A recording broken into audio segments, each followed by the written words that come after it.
روز آئے دن ضد کرتی رہتی ہے کہ مجھے گاڑی پہ جھولا جلاؤ، گاڑی پہ جھولا جلاؤ، اور اس کے پاس کوئی بھی سوال جواب نہیں ہے۔ شانی بھی تھوڑا پریشان ہے کہ اس کے پاس صرف اور صرف پیسے کے علاوہ اور کوئی بات ہی نہیں کرتی ہے۔ کبھی اس نے مجھ سے پیار کی بات نہیں کی، کبھی اس نے کوئی ایسی بات نہیں کی جس سے یہ میرا دل جیت لے، لیکن دوسری طرف شانزے ہے کہ ہر وقت ایسی باتیں کرتی ہے کہ میرا دل اس کی طرف کھینچا چلا جاتا ہے۔ لیکن اس میں اور اس میں کتنا فرق ہے، مجھے خود سمجھ نہیں آ رہا کہ آخر میں فیصلہ کروں تو کروں کیا، کیونکہ کبھی بھی مجھے سجیلا نے وہ اہمیت نہیں دی ہے جو اس کو دینی چاہیے۔ ہمیشہ وہ اہمیت اس کو شانزے نے ہی دی ہے۔ اس چیز کا تو اس کو بھی بڑے اچھے طریقے سے اندازہ ہے، لیکن شانزے کا بھی تو دل ٹوٹ رہا ہے۔ اس کو سمجھ نہیں آ رہی کہ آخر حقیقت ہے تو ہے کیا، کیونکہ وہ سمجھ رہی ہے کہ جو کچھ بھی ہے اس میں کوئی نہ کوئی گڑبڑ ضرور ہے جس کی وجہ سے وہ یہ سب کچھ نہیں مان رہا۔ لیکن دیکھیے گا کہ شانزے جو ہے وہ ملائے گی اس کی ماں کو، کیونکہ اس کی ماں کا اس نے دل جیت لیا ہے، اس لیے وہ اس سے اس بات کا کہے گی شانی کے متعلق تو وہ ایک دن ضرور مان جائے گی، اور وہ جانتی ہے کہ ایسا ہی ہوگا کیونکہ اسے اپنی محبت پہ پورا یقین ہے، اس لیے وہ یہ سارے قدم اٹھانے کو تیار ہو چکی ہے، اور اس کو سمجھ نہیں آ رہی ہے کہ وہ کیا کرے، لیکن وہ اس چیز کو مانتی ہے کہ وہ ایک دن شانی کو حاصل کر وہ کے کافی ہی زیادہ رہے گی۔ پریشان ہو جاتی ہے اور اس کی دوست کو کہتی ہے کہ میں تو تمہیں یہی کہوں گی کہ تم فی الحال کوئی فیصلہ مت کرو، کیونکہ تمہیں بہت سوچ سمجھ کر یہ فیصلے کرنے ہوں گے، ورنہ مشکلات تمہارے لیے بڑھ سکتی ہیں، اور تم اگر ایسے ہو تو میں یہ برداشت نہیں کر پاؤں گی، یعنی کہ تمہاری ٹینشن تو مجھ سے نہیں دیکھی جائے گی۔ اس پر وہ کہتی ہے کہ تمہارا بہت شکریہ کہ تم نے مجھے یہ سب کچھ بتایا، میں دھیان رکھوں گی، اور میں شانی سے ضرور پوچھوں گی کہ آخر اس کے دل میں ایسی کیا بات ہے، شاید یہی وجہ ہے کہ وہ مجھ سے نہیں پیار کرتا، یا اس نے کبھی اس چیز کا اظہار نہیں کیا ہے۔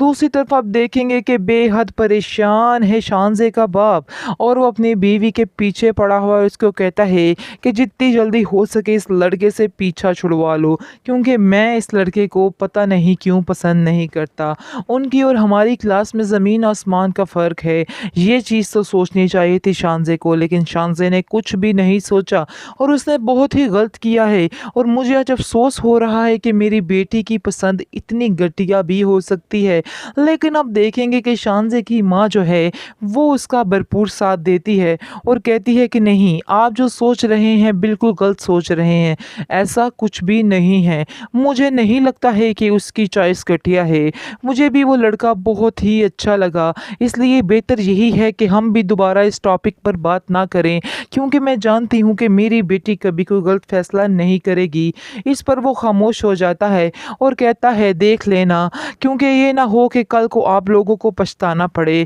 میری بیٹی کو پچھتانا پڑے، اس لیے آپ دیکھیں گے کہ وہ اس سے غصے سے کہہ کر یہاں سے چلا جاتا ہے۔ دوسری طرف آپ دیکھیں گے کہ اس قدر احسانات بڑھتے جا رہے ہیں شانزے کے اس کے شانی کے گھر والوں کے اوپر، جس کی وجہ سے شانی کافی زیادہ پریشان ہے۔ آگے سے وہ کہتا ہے اپنی ماں کو کہ آپ کیوں یہ احسانات کو بند کیوں نہیں کر دیتی، کیوں وہ ہم سب پہ اتنے احسانات کر رہی ہے، ہمیں ان کے احسان نہیں لینے ہیں، کل کو ایسا نہ ہو کہ وہ آپ سے کوئی ایسی چیز مانگ لے جو آپ نہ دے سکیں، تو پھر آپ کیا کریں گی۔ اس پر آپ دیکھیں گے کہ اس کی ماں اس کو سمجھاتی ہے کہ بیٹا نہیں، ایسی کوئی بات نہیں ہے، اگر وہ کچھ جان بھی مجھ سے مانگے گی تو میں جان بھی اس کو دینے کو تیار ہوں، کیونکہ میرے بیٹے نے اور میرے بچوں کے اوپر جو اس کے احسانات ہیں ان کو میں کبھی نہیں چکا پاؤں گی۔ یہ سب باتیں سن کر شانی خاموش ہو جاتا ہے۔ مجھے تو سمجھ نہیں آ رہی کہ وہ صاف صاف کیوں نہیں بتا رہا کہ شانزے نے اس چیز کا اظہار کیا ہے کہ وہ اس سے پیار کرتی ہے،